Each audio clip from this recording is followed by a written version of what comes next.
Bonjour tout le monde, je suis très content de vous retrouver. J'espère que malgré ce Covid et tout ce qu'on nous oblige de faire, vous passez quand même de bonnes vacances, bien évidemment. Je vais essayer de répondre à une question qu'on m'a posée. Pourquoi est-ce qu'on n'entend pas grand-chose de l'Église catholique aujourd'hui, des prêtres, des curés, des évêques, par rapport au Covid-19 ou par rapport à est-ce que le gouvernement, en tout cas Paris, bien évidemment, nous impose des choses de manière totalitaire et qu'on rentre dans une dictature, on nous retire donc nos libertés. On a vu une petite manifestation à Paris, on a vu une grande manifestation en Allemagne. Est-ce que le croyant doit se mêler de ça? Est-ce qu'il doit dire son avis en tant que croyant? Donc quand je parle en tant que croyant, est-ce que le musulman, les prédicateurs, les imams, les rabbins, les prêtres, les curés, les pasteurs, voilà, est-ce qu'on doit donner un avis sur cela? Bien évidemment, on a vu qu'il y a un très grand combat, d'accord, très clair entre Paris et Marseille. Le côté un petit peu, même beaucoup, totalitarisme, dictatorial, on nous retire nos libertés de plus en plus.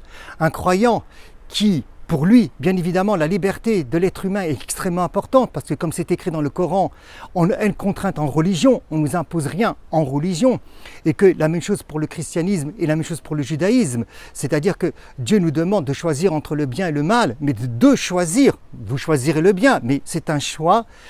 Quelle réaction nous devons avoir vis-à-vis de cela en tant que croyants?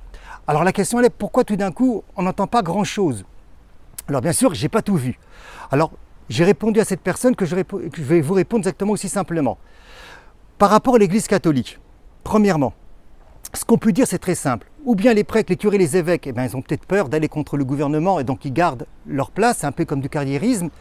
Ou bien je vais reprendre ce qu'a dit le pape Paul VI, à le voir simplement à quelle année était le pape Paul VI, il a dit que les fumées de Satan sont rentrées à l'intérieur de l'Église. Donc si les fumées de Satan, à son époque, déjà sont rentrées à l'intérieur de l'Église, imaginez-vous maintenant que les fumées, c'est plus que des fumées de Satan qui sont rentrées à l'intérieur de l'Église, et bien sûr au sein de l'Église de France, si on parle que pour la France. Donc ça veut dire qu'il y aurait comme, excusez-moi du terme, comme des collabos. Les gens collaborent avec Satan, tout simplement. La même chose par rapport aux imams, ou la même chose par rapport aux prédicateurs musulmans, qu'on les entend, en tout cas, moi j'entends pas grand-chose. Peut-être qu'ils ont peur par rapport à leur poste, peut-être qu'ils ont peur par rapport à la censure sur YouTube, et la même chose par rapport aux rabbins, tout simplement, qui sont influencés par par leur communauté, et puis qui ne réfléchissent pas par rapport à ça, et qui préfèrent s'enfermer dans leur synagogue et dire simplement des paroles de Torah, des enseignements de Torah, en étant totalement coupés du monde. Dieu a mis l'homme pour diriger le monde en tant que croyant. Donc l'homme doit s'occuper du monde, de ce qui se passe aujourd'hui. Et donc c'est tout à fait normal qu'un croyant se mêle aussi de ça, bien évidemment. C'est évident. Et moi aussi, donc, je le déplore. Donc, il y a plein d'études, vous pouvez aller voir sur ma page Facebook, ce que j'ai mis, il y a plein d'études un peu partout, des médecins qui ne sont pas du tout d'accord avec le masque.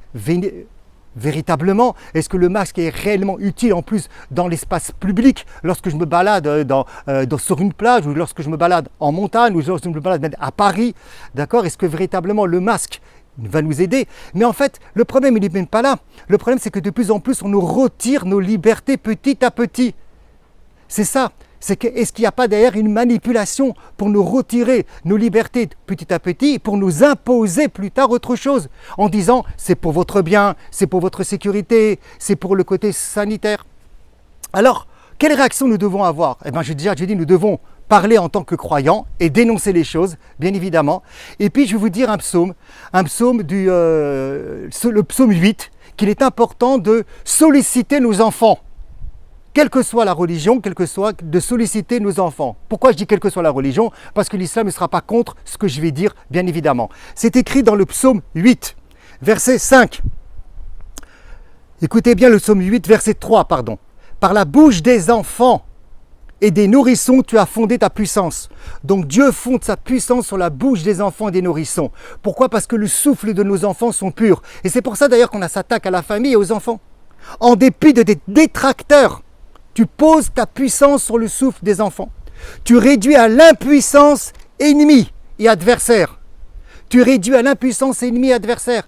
Donc, mobilisons-nous à la fois, bien sûr, sur les réseaux sociaux pour dénoncer. S'il faut manifester, manifestons. Mais en même temps, mobilisons nos enfants pour qu'ils fassent des prières, pour qu'ils étudient plus la parole de Dieu. Et c'est peut-être une façon de comprendre ce que Jésus a dit, laissez venir à moi les petits enfants, puisque ce psaume nous dit bien que Dieu se fonde sur la puissance de la bouche des enfants. Amen et que Dieu vous bénisse.